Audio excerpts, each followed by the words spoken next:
உரிமை களம் பார்வையாளர்கள் அனைவருக்கும் வணக்கம். இன்னைக்கான அரசியல் களத்துல எது சம்பந்தமாக விவாதிக்க போறோம் அப்படின்னா, நம்ம எல்லாருக்குமே நியூட்டனுடைய மூன்றாம் விதி தெரியும். அதாவது நியூட்டன்ஸ் தேர்ட் லா. இந்த நியூட்டன்ஸ் தேர்ட் லா அடிப்படையில ஒவ்வொரு வினைகளுக்கும் எதிர்வினை இருக்கின்றது. அதன் அடிப்படையில புதுச்சேரியில என்ஆர் காங்கிரஸ் பிளஸ் பாஜகவுடைய ஆட்சி தான் தற்பொழுது நடைபெற்று கொண்டிருக்கின்றது. இந்த ஆட்சியின் மீது அதிருப்தி கொண்ட புதுச்சேரி மக்கள் எதிர்வினை ஆற்றும் விதமாக இந்த 2026 தேர்தலில் வாக்கு சதவீதத்தை அதிகரித்திருக்கின்றார்கள். அதாவது கடந்த 2021 சட்டமன்ற தேர்தலில் புதுச்சேரியில 83.42% வாக்குகள் பதிவாகியிருக்கின்றது. ஆனா இந்த 2026 எலெக்ஷன்ல 89.83% வாக்குகள் அதிகரித்திருக்கின்றது. அதாவது ஏறக்குறைய 6.83%, 7% வாக்குகள் அதிகரித்திருக்கின்றது. சரி, பாஜக என்ஆர் காங்கிரஸ் இவங்களுடைய ஆட்சியின் மீது அதிருப்தியின் விளைவுகளால இந்த புதுச்சேரி மக்கள் என்ன பண்ணிருக்காங்க, எதிர்வினை ஆற்றும் விதமாக வாக்கு சதவீதத்தை அதிகரிச்சிருக்கிறாங்க. ஆனால் அதிகரிக்க வைப்பதற்கான காரணமாக இருக்கின்ற தலைவர் யாரு? அந்த நியூட்டன்ஸ் தேர்ட் லா அடிப்படையில எதிர்வினை ஆற்றுவதற்கு தூண்டுகோலாக இருந்த இயக்கு விசை யாரு அப்படின்றத இந்த காணொலியில கொஞ்சம் டீட்டெயிலா பார்த்துடலாம். நண்பர் அனைவருக்கும் இளம்பெரு வழுதியின் இனிய வணக்கம். நாங்க இப்படி பார்த்துட்டோம், இனி ஜென்மத்துக்கும் எங்களால குடிய முடியாது.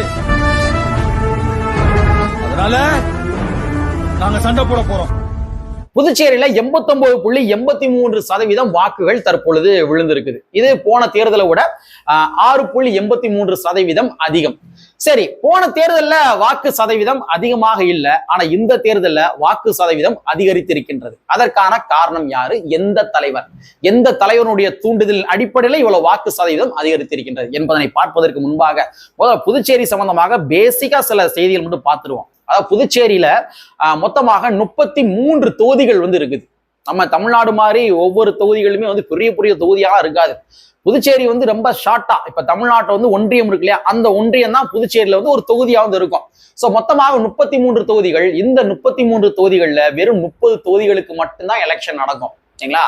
மீத இருக்கிற 3 தொகுதிகள் மத்திய அரசாங்கத்தின் மூலமாக உறுப்பினர்களாக நியமிக்கப்படுவார்கள். மொத்தமாக தேர்ந்தெடுக்கப்படுகின்ற தொகுதிகள் என்பது வெறும் 30 தொகுதிகள் தான். மத்திய அரசாங்கத்தின் மூலமாக 3 நபர்கள் நியமிக்கப்படுவார்கள். மொத்தமாக 33 தொகுதிகள் கணக்குல வரும். 33 சட்டமன்ற உறுப்பினர்கள் இருப்பாங்க. இதுதான் புதுச்சேரி. புதுச்சேரியில மொத்தமாக எத்தனை வாக்காளர்கள் இருக்காங்கன்னா 9,44,211 வாக்காளர்கள் இருக்கிறாங்க. இதுல பெண்களுடைய வாக்குகள் 5,477,000 வாக்குகள், ஆண்களுடைய வாக்குகள் 4,43,595 வாக்குகள், மூன்றாம் பாலினத்தவருடைய வாக்குகள் எவ்வளவு பார்த்தோம்னா 139 வாக்குகள். மொத்தமாக 9,44,211 வாக்குகள். இதுதான் புதுச்சேரியுடைய ஸ்டேட்டஸ். இந்த புதுச்சேரிக்கு தான் நேற்றைய தினத்துல எலெக்ஷன் நடந்திருக்கு, சட்டமன்ற எலெக்ஷன் நடந்திருக்குது. இந்த சட்டமன்ற எலெக்ஷன்ல தான் தற்பொழுது அந்த பகுதிவாழ் மக்கள், புதுச்சேரி பகுதிவாழ் மக்கள் என்ன பண்ணிருக்காங்க, வாக்குகளுடைய சதவீதத்தை அதிகரிச்சிருக்காங்க. இதுக்கு யாரு காரணமாக இருக்க முடியும்? 2021 இன்னைக்கு தமிழ்நாட்டுல இருக்கிற, புதுச்சேரியில இருக்கிற இதே கட்சிகள் தான் 2021லயும் இருந்தாங்க. அப்ப 2026ல மட்டும் எப்படி இவ்வளவு சதவீதம், கிட்டத்தட்ட 6.83% வாக்குகள் அதிகரிச்சிச்சு? யாரு காரணம்? அப்ப ஏதோ ஒரு புதிதாக உள்ள ஒரு சக்தி வந்திருக்குன்னு தானே அர்த்தம். அப்ப அந்த சக்தி யாருன்னு பார்த்தோம்னா அது தமிழக வெற்றி கழகத்தினுடைய விஜயாக கூட இருக்கலாம். அவர் தான் முக்கியமான காரணம் சொல்ல. இவ்வளவு சதவீதம் வாக்குகள் அதிகரித்ததற்கு முக்கியமான காரணமே அது விஜய் தான் என்று நான் உறுதியா கூறவில்லை. பட் இருந்தாலும் விஜயாக கூட இருக்கலாம், அப்படின்றதுக்கு நான் என்ன சில காரணங்கள் சொல்றேன் அப்படின்னா, நீங்க கடந்த ஒரு 4-5 மாதமா நீங்க எடுத்துங்க. பொங்கல் ஃபங்க்ஷன் ஜனவரி 15 பொங்கல் ஃபங்க்ஷனு. பொங்கல் அப்போ இந்த திரைப்படங்கள் சார்ந்த விவாதங்கள் ரொம்ப பெருமளவுல போச்சு. குறிப்பா பராசக்தி திரைப்படம் சம்பந்தமாக பெரும் விவாதங்கள் போச்சு. அது காரணம் யாருன்னா, திராவிட முன்னேற்ற கழகம் அந்த பராசக்தி ஐடியாலஜியை நாங்க தான் கொண்டு வந்தோம் அப்படின்ற மாதிரி அவங்க படத்தை அதிகமா ப்ரொமோஷன் பண்ணாங்க. அதுக்கப்புறம் ஜனநாயகம் திரைப்படம். இந்த ஒரு கான்ட்ரவர்ஷியல், இந்த ஒரு போட்டிகள் என்பது சமூக வலைத்தளங்கள்ல மிக கடுமையா இருந்துச்சு. எப்ப ஜனவரி 15 அந்த பொங்கல் வந்த காலகட்டங்கள்ல. ஆனா பொங்கல் முடிந்து ஏறக்குறைய ஒரு 3 மாதங்கள் ஆகிவிட்டது. இந்த 3 மாதங்கள்ல ஒட்டுமொத்தமாக சினிமா துறையுமே மிக மிக சைலண்ட். சினிமா சார்ந்த எந்த விதமான டிபேட்டுகளும் இந்த சமூக வலைத்தளங்கள்ல பெருமளவில் விவாதம் செய்யப்படவில்லை. அதற்கு முக்கியமான காரணம் என்னவென்றால், விஜய் அவர்கள் தற்பொழுது தமிழ்நாட்டினுடைய அரசியல் களத்துக்குள்ள என்ட்ரு ஆயிட்டாரு. என்ட்ரு ஆனால அந்த விஜய் ஃபேன்ஸாக இருக்கின்ற நபர்கள் எல்லாருமே அவங்க சினிமா துறையை விட்டுவிட்டு அரசியல் பேச தொடங்கி விட்டார்கள். அதான் மெயினான காரணம்.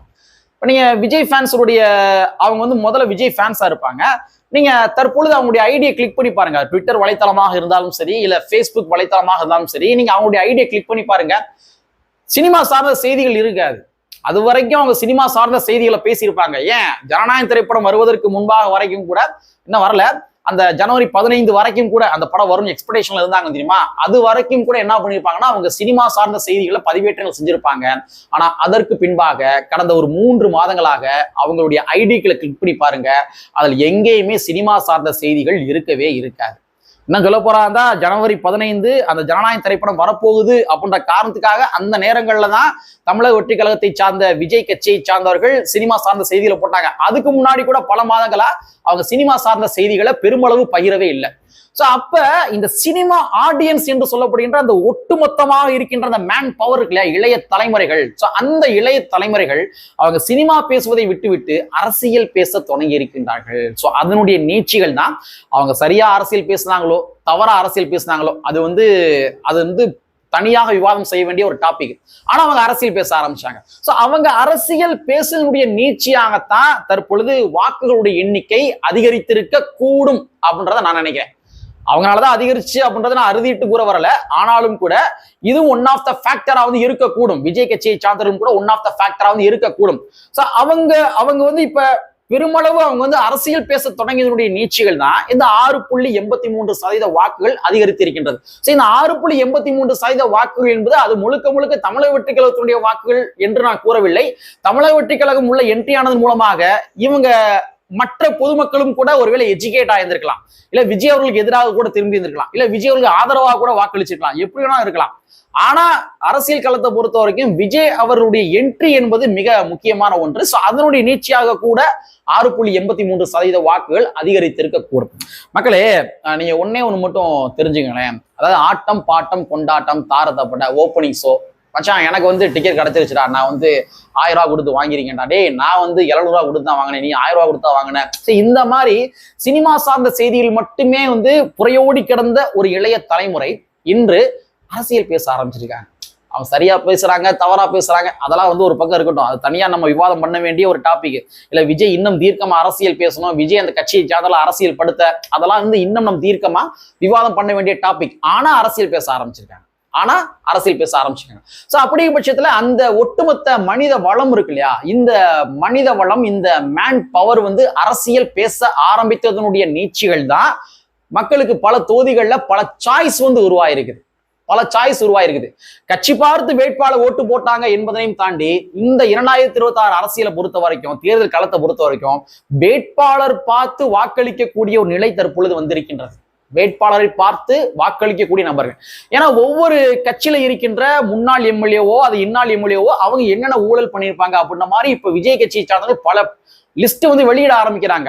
சமூக வலைத்தளங்கள் மூலமாக வீடியோக்கள் பதிவேற்றங்கள் செய்ய ஆரம்பிக்கிறாங்க. சோ அப்படியே பட்சத்துல இந்த தமிழக வெற்றி கழகத்தினுடைய விஜயுடைய வருகைக்கு பின்பாக கட்சி பார்த்து வாக்களித்தார்கள் என்பதை தாண்டி தற்பொழுது அந்த வேட்பாளர் யாரு, அவங்களுடைய பின்புலங்கள் என்ன அப்படின்ற மாதிரி ஆராய்ந்து வாக்களிக்கக்கூடிய ஒரு நிலை தற்பொழுது வந்திருக்கின்றது. மக்களுக்கு பல சாய்ஸஸ் வந்து உருவாயிருக்கு என்பதாக நம்மால் பார்க்க முடிகின்றது.